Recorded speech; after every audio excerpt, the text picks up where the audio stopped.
Je voulais commencer cette vidéo en parlant de 2025. Est-ce qu'on en parle de cette année 2025?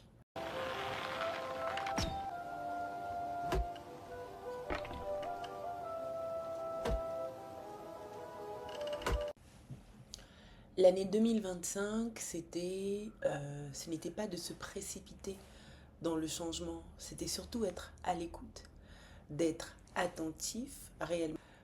Cette année du serpent nous a aussi rappelé la croissance se fait souvent dans un lâcher-prise, pour ne pas dire tout le temps. Mais la croissance se fait dans un lâcher-prise et se fait aussi dans l'invisible.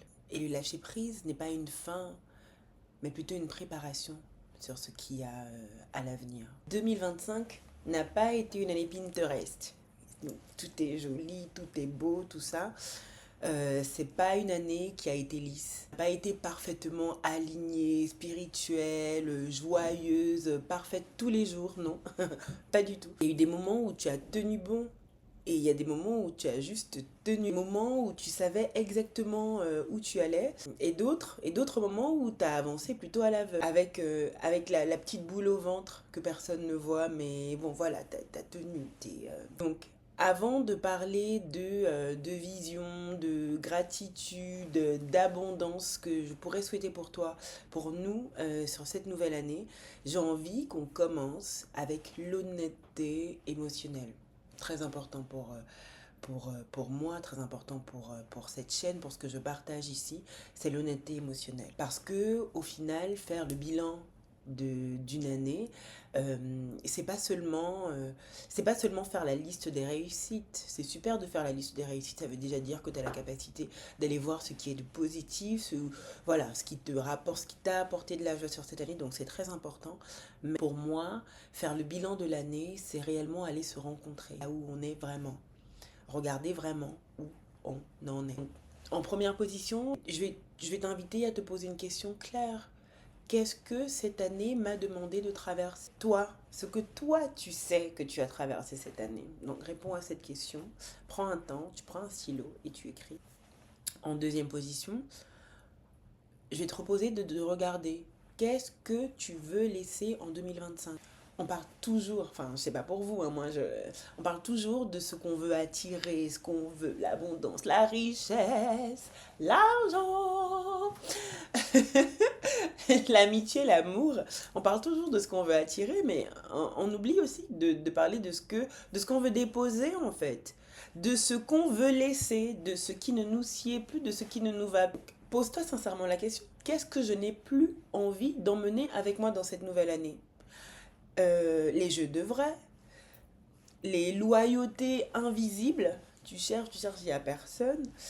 Le besoin de prouver, la culpabilité d'être fatigué, de dire non, la peur de décevoir, est-ce que ce ne serait pas des choses qui te demandent trop de contraction au final pour exister? Qu'est-ce que tu as envie de laisser en 2025? Et je te rappelle aussi ceci, euh, laisser derrière soi quelque chose, lâcher prise, ça ne veut pas dire abandonner. Ça veut dire que tu crées de la place pour quelque chose de nouveau pour toi.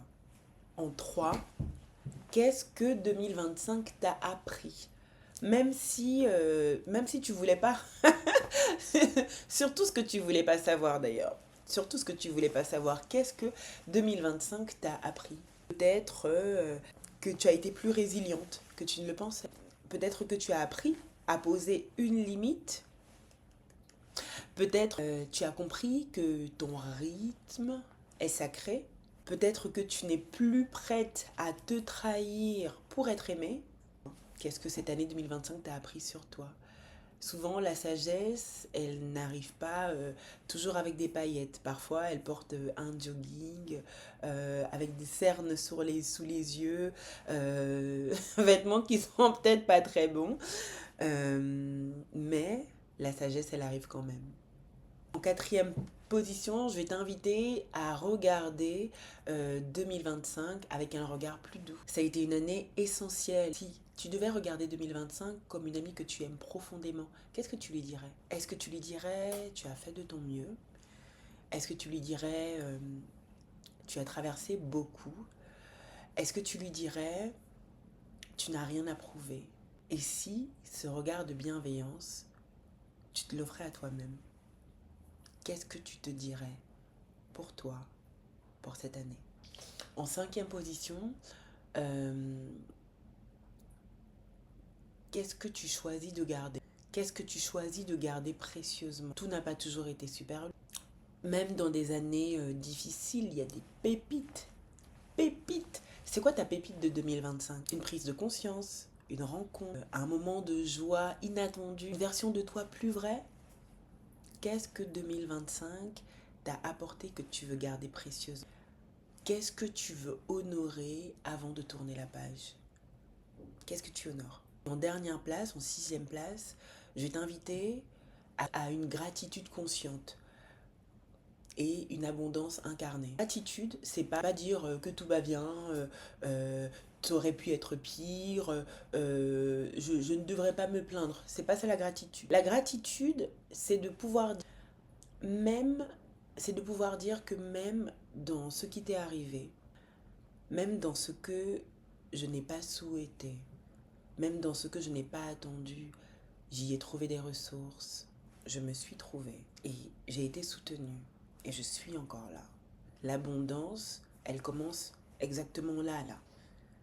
Dans le moment de gratitude, quand tu arrives à voir, pas le positif, quand tu arrives à voir ce qui est pour enfin entrer en 2026 autrement.